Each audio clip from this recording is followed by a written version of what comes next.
नमस्कार, उत्कर्ष पत्रिका देख रहे हैं आप। मैं हूं वैभव सिंह। इस समय मैं मौजूद हूं गोरखपुर के चंपा देवी पार्क में। यहां आज डॉक्टर संजय निषाद के रैली को लेकर तैयारियां चल रही हैं। आज लखनऊ में डॉक्टर संजय निषाद MLC का शपथ ले रहे हैं और उसी सिलसिले में यहाँ पार्टी के कार्यकर्ताओं द्वारा उनका स्वागत समारोह रखा गया। हमारे साथ हैं निषाद पार्टी के प्रदेश अध्यक्ष, उनसे हम बात करेंगे और जानेंगे क्या तैयारियां हैं। और डॉक्टर संजय निषाद जो कि उप मुख्यमंत्री बनने का चाहत रखते थे, लेकिन भाजपा द्वारा उन्हें MLC बनाया गया और आज उनका शपथ ग्रहण समारोह है। उनसे हम बात करेंगे और जानेंगे कि क्या तैयारियां हैं।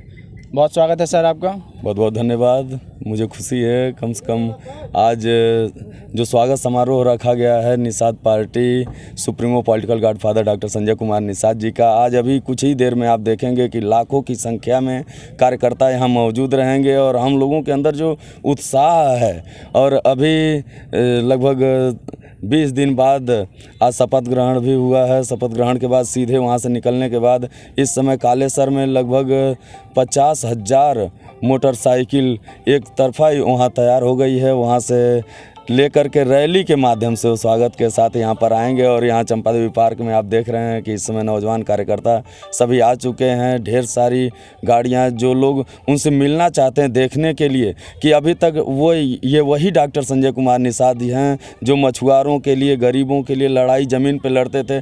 पहली बार अब संवैधानिक स्तर पर पहुँचे हुए हैं, जहाँ कानून बनाया जाता है विधान परिषद में। जिस विधान परिषद में बैठ करके कभी मायावती ने हमारे मछुआरों का हक हिस्सा उजाड़ दिया था, खा लिया था, वर्ग 3 की ज़मीन पे कब्जा कर लिया, उसी विधान परिषद के सदस्य बन करके अब हमारे हक अधिकार की लड़ाई लड़ते हुए हमको हमारा हिस्सा दिलाएंगे। और ये कार्यकर्ताओं के अंदर आज का जो उत्साह है, आपको आज का जो जुनून देखने को मिल रहा है, वो सबसे बड़ी बात तो ये है कि आज ही शपथ ग्रहण है और शपथ ग्रहण हो चुका है। अभी जैसा कि हम लोग अपने सोशल मीडिया के माध्यम से वायरल किए हैं, शपथ ग्रहण लेने के बाद, शपथ ग्रहण हो जाने के बाद तुरंत वो निकलेंगे, वहाँ से सीधे आएंगे आपके खलीलाबाद से जो ही क्रॉस करेंगे शाहजनवा के पास, वहाँ कालेसर में 50,000 मोटरसाइकिलों के साथ कार्यकर्ता उनके स्वागत की तैयारी में लगे हुए हैं। वहाँ से लेकर के आएंगे और सीधे 1 बजे का टाइम रखा गया है, यहाँ आ जाएंगे चंपा देवी पार्क में। और यहाँ आने के बाद उनके उस उद्बोधन को सुनने के लिए कार्यकर्ताओं के अंदर आम जो गरीब, शोषित, पिछड़े, अधिकार वंचित हैं, उनके अंदर जो उत्साह है, जो जुनून है, अभी कुछ देर बाद आपको खुद देखने को मिलेगा। पूरी दुनिया देखेगी कि गोरखपुर है और गोरखपुर से एक जो मसीहा बन करके निकले हुए हैं डॉक्टर संजय कुमार निषाद, गरीब, शोषित, पिछड़े, अधिकार वंचितों की लड़ाई लड़ते हुए, उनके प्रति दीवानगी किस हद तक है कार्यकर्ताओं में, उनके प्रति दीवानगी किस हद तक है गरीब, शोषित, पिछड़े, अधिकार वंचित माताओं बहनों में, पिता तुल्य बुजुर्गों में, ये आपको देखने को मिलेगा। क्योंकि बहुत बड़ी उम्मीद है, जो 70 साल से हमारा एक सबसे बड़ा मुद्दा था, जो अभी तक आरक्षण का मुद्दा जो हल नहीं हो रहा था, अब अभी तक हम दूसरे वकील के भरोसे थे, अब हमारा अपना खुद का वकील पहुंच गए हैं। और वो वकील जिन्होंने मछुआ आरक्षण के लिए 7 महीने तक दर जंगल में भटके, 1 महीने तक जेल में रहे, उनके साथ हजारों कार्यकर्ता जेल में रहे, सलाखों के पीछे रहे, उनमें हमारे एक साथी की जान भी चली गई। और तमाम यातनाएं झेलने के बाद भी हमारे कार्यकर्ताओं ने जो माननीय डॉक्टर संजय कुमार निषाद जी के ऊपर विश्वास जताया है, उस विश्वास की आज पहली वानगी है। पहली बार वो किसी संवैधानिक पद पर पहुंच करके, और मैं उन्हें MLC नहीं मानता, क्योंकि आज माननीय मुख्यमंत्री योगी आदित्यनाथ जी भी MLC बन करके ही मुख्यमंत्री हैं, तो हम तो उन्हें भावी अपना कर्णधार मानते हैं, उत्तर प्रदेश का कर्णधार मानते हैं। और हम सभी लोग उन्हें मुख्यमंत्री, प्रधानमंत्री, पता नहीं क्या क्या बनाने का जो सपना लेकर के चले हुए हैं, आज उस सपने की सबसे पहली कड़ी है, पहली सीढ़ी है, जिसे मान्यवर साहब ने पार किया है। और उसको मैं अपने शब्दों में बयान नहीं कर सकता कि कितनी खुशी है आज जब Nishad party supremo political godfather, गरीब, शोषित, पिछड़े, अधिकार वंचितों की आवाज़ बन करके उभरे माननीय डॉक्टर संजय कुमार निषाद जी हम लोगों के बीच में आएंगे। और पहली बार शपथ ग्रहण करने के बाद अभी हम लोग भी उनका दर्शन नहीं किए हैं, बहुत बेचैनी है कि जब आएँ और एक बार उनका आशीर्वाद लें, उनका दर्शन करें और उनके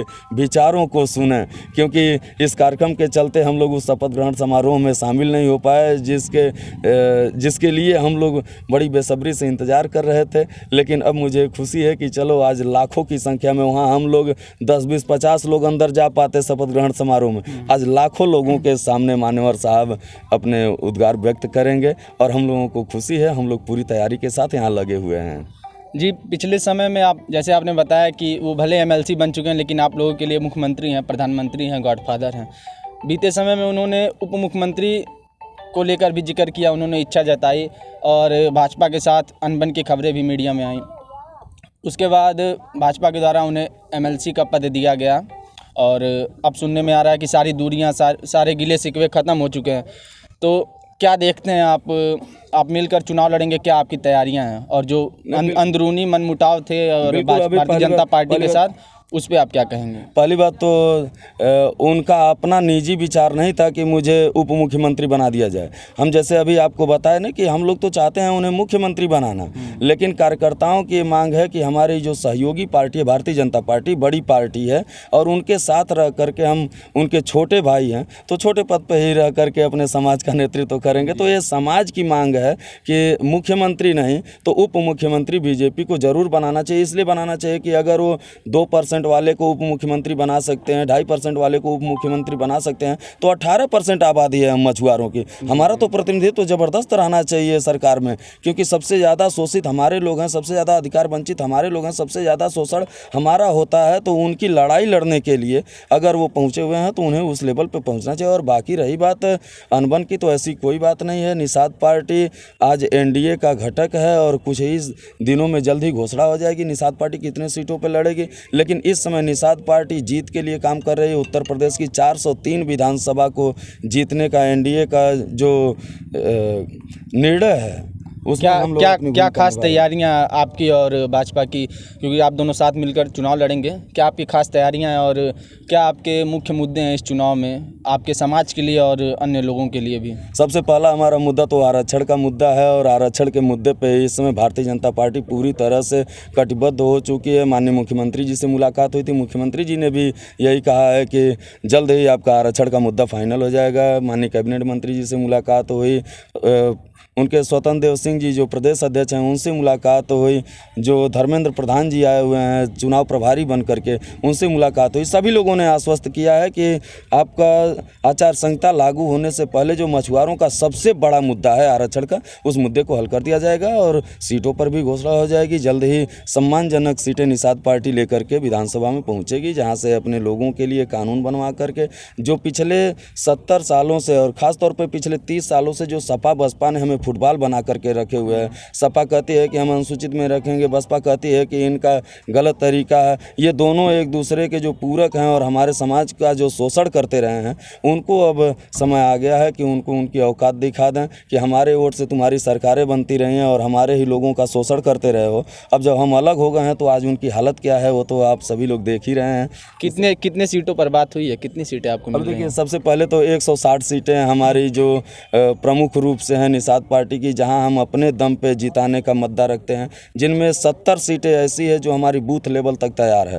वो हमारे पास पूरा कागज़ है, पूरी दे दी गई है सूची। उनमें अब हमारे बड़े भाई हैं और उन्होंने स्पष्ट बोल भी दिया है कि सम्मानजनक सीटें निषाद पार्टी को रहेंगी। तो इसके बाद अभी मान्यवर साहब उधर से आ रहे हैं तो इस पर ढेर सारी चर्चाएँ भी होंगी। सबसे पहले आरक्षण का मुद्दा हमारा हल, आरक्षण प्रथम है, उसके बाद फिर सीटों का तो खैर होगा ही जब हो गया है। एक आखिरी सवाल, देखिए आप लोग ज़ोरों शोरों से अपनी तैयारियां शुरू कर दी हैं, दूसरी तरफ विपक्ष भी, जहां इस मैदान में आपका कार्यक्रम होने वाला है, इसी मैदान में आगामी 31 तारीख को प्रियंका जी भी आ रही हैं और आज ही के दिन मऊ के हल्दरपुर मैदान में आप ही के पुराने साथी थे ओम प्रकाश राजभर, वो भी हुंकार भर रहे हैं, वहाँ से अखिलेश यादव के साथ गठबंधन भी कर चुके हैं। तो विपक्ष को आप किस रूप में देख रहे हैं और विपक्ष सीधे रूप से कितना टक्कर आपकी पार्टी को और एनडीए को दे पा रहा है? सही मामले में तो विपक्ष के पास कुछ है ही नहीं। वो जहाँ भी जितनी भी पार्टियाँ अभी इस समय हैं, सारे लोग मछुआरों के ऊपर टारगेट करके रखी हुई हैं। सभी ये मानते हैं कि नहीं, मछुआरे अगर हमारे पाले में आ जाते हैं तो हम जीत जाते हैं। आज किंग मेकर की भूमिका में ला दिया है मान्यवर साहब ने, मान्यवर डॉक्टर संजय कुमार निषाद जी ने मछुआ समुदाय को। जिस मछुआ समुदाय को आज के 7 साल पहले कोई पूछता नहीं था। 70 साल बनाम 7 साल देख लीजिए, 70 साल से कोई पूछता नहीं था, नाम नहीं लेता था। ये अलग अलग उपनामों से बोल करके गाली सुननी पड़ती थी। आज निषाद राज के नाम से पूरे देश में चर्चा हो रही है। तो जाहिर सी बात है कि जहां निषाद राज है वहीं राम राज कायम होगा। आने वाले 2022 में उत्तर प्रदेश में, 2024 में पूरे देश में फिर से निषाद राज कायम होगा, राम राज कायम होगा। और जो इतिहास रहा है कि यह देश कभी गुरुओं का देश कहा जाता था, यह देश को सोने की चिड़िया कहा जाता था, निषाद राज के आने के बाद से आप देख रहे होंगे कि बिना लड़ाई झगड़ा के, बिना किसी लाग लपेट के, जैसे अगर राम मंदिर बन रहा है, नहीं तो 1992 से लगातार लड़ाइयाँ होती रही हैं। जब निषाद पार्टी गठबंधन में आई है भारतीय जनता पार्टी से, तब देख लीजिए जब वही राम मंदिर बनने जा रहा है तो सारे लोग मिल करके सहयोग कर रहे हैं। तो जाहिर सी बात है कि आने वाले समय में, और बाकी ये लोग केवल अभी संघर्ष करें। अभी प्रियंका जी का, उनके बारे में तो मैं कुछ बोलूँगा नहीं, बस इतना ज़रूर कहूँगा कि अभी संघर्ष का समय है, संघर्ष करें। और अगर कुछ चाहती हैं तो जो पिछले पाप किए हैं कांग्रेस ने, पहले उसको धोएं, क्योंकि 70 साल बड़ा लंबा समय होता है। उनकी सरकारें रही हैं, फिर भी अगर मछुआरों का हिस्सा नहीं मिला तो सबसे बड़ा प्रियंका जी भी महिलाओं की बात कर रही हैं। इस चुनाव में महिलाओं को 40% टिकट दे रही हैं और कह रही हैं कि इंटर पास लड़कियों को स्मार्टफोन और ग्रेजुएशन कर रही लड़कियों को स्कूटी दिया जाएगा। तो एक महिला कार्ड खेल रही हैं और महिलाओं के हक के लिए बात कर रही हैं। और विपक्ष आपके पार्टी के, आपके एनडीए के सरकार के ऊपर आरोप भी लगाता है कि महिलाओं को सम्मान नहीं दे रहे हैं ये लोग। हम कहते हैं देखिए, अगर वो देना चाहें तो उनकी तो अभी भी कई राज्यों में सरकार ला करके दे देना।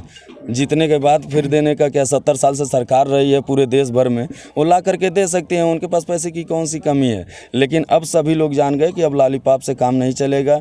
अब गरीबों की सरकार होनी चाहिए। निर्बलों की आवाज़ उठाने के लिए अभी तक तो कोई पार्टी नहीं थी, अब उनकी पार्टी आ गई है, निर्बल इंडियन शोषित हमारा आम दल। और जो कुछ भी पिछला होता रहा है, अब उन चीज़ों को भुला करके आगे 2022 के बाद से ये उत्तर प्रदेश नहीं बल्कि एक उत्तम प्रदेश नजर आएगा। इसमें आप सभी लोग देखेंगे, आप सभी लोगों का भी योगदान रहेगा कि हम निर्बलों की आवाज़ को, शोषितों की आवाज़ को जो उठा करके विश्व पटल पर रखते हैं, इससे एक बड़ी प्रेरणा मिलती है। लोगों के अंदर जो जागृति होती है, उसकी देन है कि निषाद पार्टी आज उत्तर प्रदेश में सिरमौर बन करके उभर गई है। और आज के समय में सभी लोग ये मानते हैं कि निषाद पार्टी किंग मेकर की भूमिका में है। और जैसा कि आप भी देख रहे हैं, पूरे प्रदेश में सबसे ज़्यादा संख्या हमारी है। और सबसे ज़्यादा आज अगर किसी के ऊपर कोई दबाव पड़ रहा है, किसी को बड़े बड़े पद मिल रहे हैं, अभी समाजवादी पार्टी देखिए धड़ाधड़ निषाद लोगों को प्रदेश में, तो जिले में, यहाँ वहाँ, बहुजन समाज पार्टी, कांग्रेस, ये लोग केवल पद बांट रहे हैं। अभी तक कहाँ थे, अब पद बांट रहे हैं। इसका मतलब कि निषाद पार्टी के आने के बाद